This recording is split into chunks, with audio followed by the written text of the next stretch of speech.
It's 5:45 p.m., which means it's time for BCTV's weekly media roundup, 5:45 Live. I'm tonight's host, Roland Boyden. I'll take you through the next 15 minutes with a special Friday Gallerywalk edition of 5:45 Live, where we'll break down this week's big Memorial Park move for Brattleboro's proposed skate park. We'll also hear from Brattleboro's newly named police chief, and we'll go in-depth on the state's latest pertussis outbreak. Plus, we'll get you headline coverage of this week's I-91 tanker crash, Dummerston Church arson, and much more. We'll also do a little weather report, talk about this heat wave. We'll get you all the upcoming events for the weekend, of course, gallery walk stuff as well. It's all in the next 15 minutes, so stick with us right here on 5:45 Live.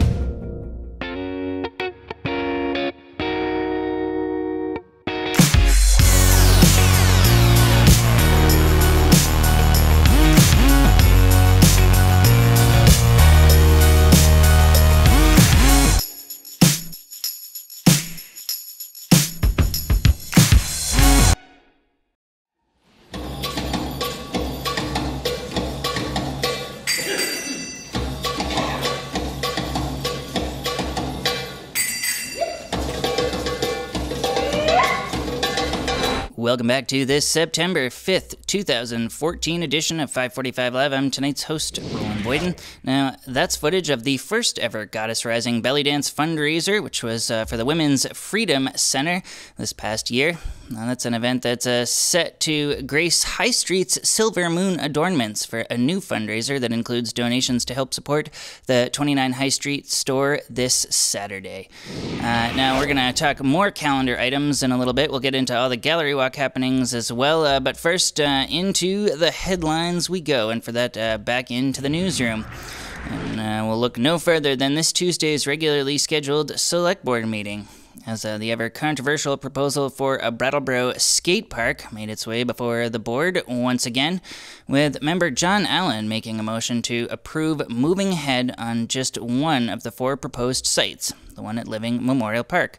A move members of the BASIC, or Brattleboro Area Skate Park is Coming committee, have been publicly backing in recent weeks, but one not everyone in the municipality feels will be viable from a financial standpoint.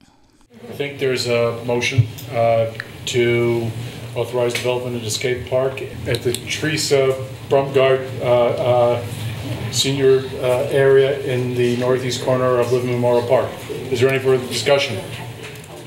Hearing none, all those in favor, please say aye. Aye. Anybody opposed or abstaining? That carries 5-0. Now, for more on this somewhat intricate skate park topic, we'll jump right into our Commons News report by heading to commonsnews.org and the Olga Peters penned article entitled Brattleboro Eyes New Site for Skate Park, with Peters reporting that, quote, approving a location is only step one now for BASIC, which has worked for many years on design and fundraising for the park, as preparing the brew cart area for construction could carry a number of fees and unknown expenses. Now, those are expenses like stabilizing the stream bank where the whetstone passes directly adjacent to the property in question. In addition, the board also moved at this past Tuesday's meeting to put before Brattleboro's representative town meeting body a request for $20,000 in preliminary site work funding for the location, with Kate O'Connor, the lone board holdout, in approving the motion. Now, you can find out more about this by watching that full Brattleboro Select Board meeting. It's available to stream at your leisure at BrattleboroTV.org, where you'll find it on the homepage still, right in our carousel of videos at the top. Or you can click the watch button, and there all meetings have their own series landing page where you can find back episodes, of course, the latest episodes, and they're all gavel to gavel in their entirety. In addition, it'll continue to show all this week, just 2 clicks up the dial on our Government and Education sister channel, Channel 10. All right, time to move on in the headlines here. That was not the only headline to stem from this past week's regular Select Board meeting, as this Tuesday the board took the opportunity to announce that interim Brat Police Chief Mike Fitzgerald would be officially accepting the position. Stands interim in the title, following Fitzgerald stepping into the role vacated by longtime Brat PDI Chief Gene Wren earlier this summer. Policing is one of the noblest professions that a person can undertake. It has incredible rewards and responsibilities. The citizens of Brattleboro know that our department has been tested in the past and has faced several challenges. Chief Wren not only took these challenges seriously, but also the responsibility to address our internal struggles and shortcomings.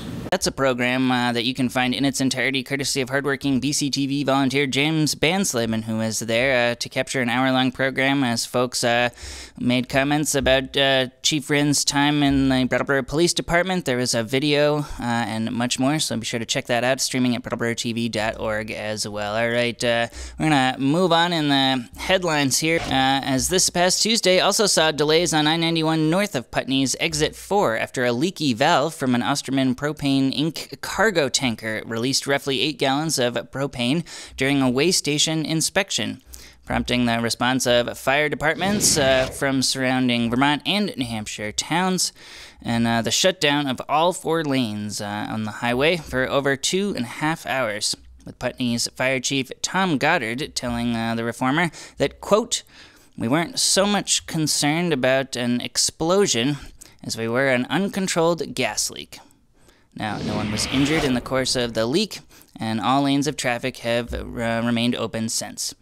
With that, we'll move on here. We've got more from the Vermont State Police Report, who did put together a detailed report of that accident as well. But for this latest one, we'll go back into the newsroom. Vermont State Police investigators now believe the fire that nearly consumed Dummerston's downtown Congregational Church structure was intentionally set and could have burned the building to the ground were it not for the efforts of one area resident who discovered and then contained the fire after seeing smoke during a walk through the area.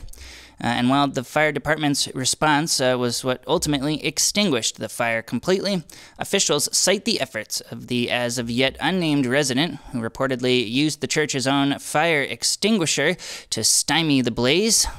They cite that unnamed resident as the main reason the church remains standing. Now, the VSP has yet to release the details backing their arson findings, but they are offering a $5,000 reward to anyone with more information on the case, urging residents who might know something to call the arson hotline at 1-800-32-ARSON. All right, last week, stories of West Nile virus detected in mosquito pools in both Putney and Brattleboro drew us to the Vermont Health Department, and back again we go for our next story here. As the Vermont Health Department officials are turning to area residents for help in controlling the region's latest pertussis outbreak, urging locals to treat their cold symptoms with extreme caution, as pertussis, often referred to as whooping cough, can first present as a common cold, with the cough's symptoms getting progressively more severe as time goes by, not less. Now, this is an outbreak that's all too common in the Green Mountains state, it turns out, with Vermont leading the nation in new reported pertussis cases each of the last 3 years, something that's prompted 545 Live senior news correspondent Greg McAllister to go in-depth on with his latest 545 Live report. Studies have shown a correlation between the outbreak of pertussis and the rate of vaccinations in a given area. Parents can file personal belief exemptions to prevent their children from being vaccinated. And as this map shows, Vermont, along with Oregon, Idaho, and Michigan, has one of the highest rates of these exemptions. All the more reason to watch for the symptoms of pertussis here in Windham County. There's been about 39 cases statewide through July of this year, and 30 of them approximately have been in Windham County. So we are having an outbreak here. And what you need to watch for is a persistent cough that gets consistently worse.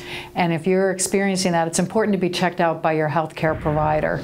Again, thanks to the hard work of BCTV volunteer Greg McAllister, who put together that in-depth special on pertussis in the Green Mountain State, and thanks to Vermont Health Department District Director Prudence McKinney for doing that interview and talking to us about West Nile virus last week. All right, time to move on in the headlines here. Listed as one of Time Magazine's most influential individuals of the century, author and activist Temple Grandin has made a name for herself in many fields, including the cattle industry, where in the mid-70s she revolutionized the business by developing new, more humane methods of managing cows for large ranches and slaughterhouses, a discovery aided by her unique and also autistic way of thinking, a way of thinking that Grandin herself has documented in her own writing, and a concept that she was in Putney on campus at Landmark College to discuss before a packed house last night, as members of BCTV's remote broadcast team, myself included, joined the starstruck audience to record and broadcast live the talk via BCTV's nonprofit YouTube channel and the college's rapid-fire SoverNet internet connection.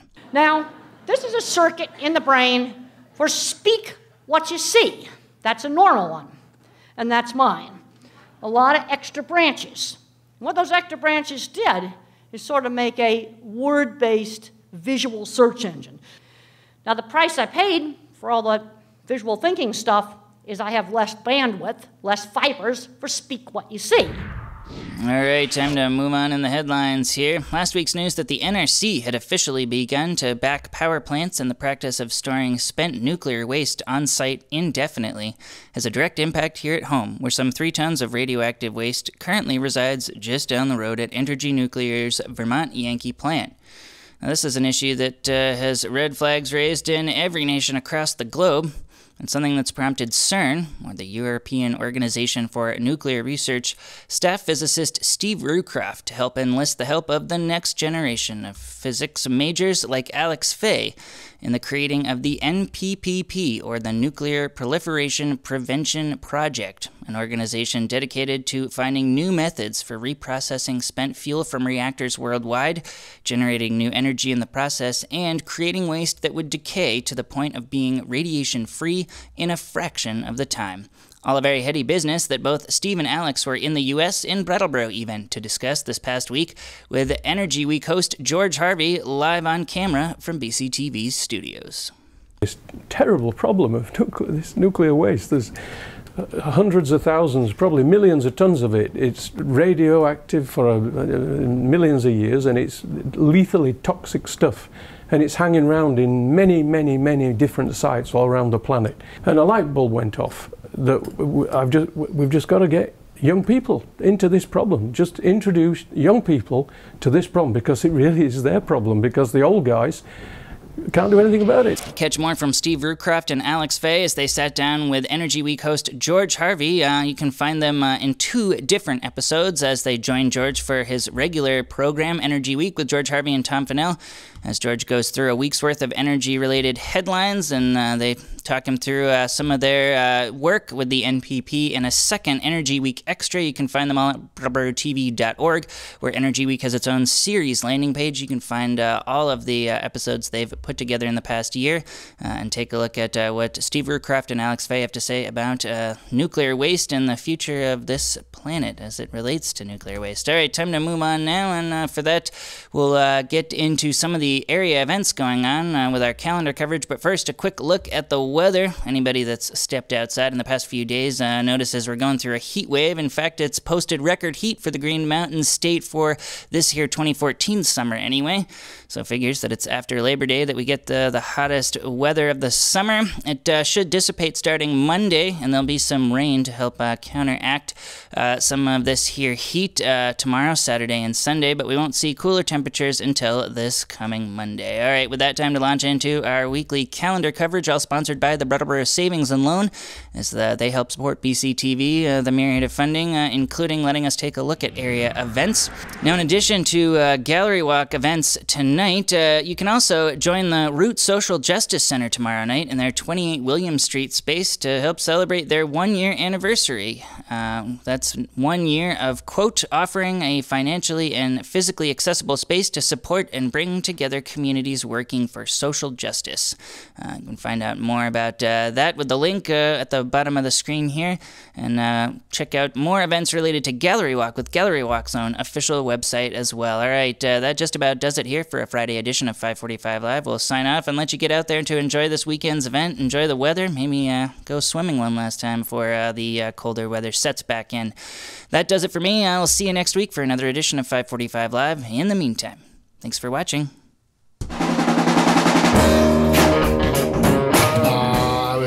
I would make a motion to allow BASIC to pursue creating skate park at lower eastern end of Living Memorial Park. Yeah, I mean, I don't know if we want to make sure they have a backup plan, or do we? No, I just want to vote on this one. All right, there's a motion on the floor.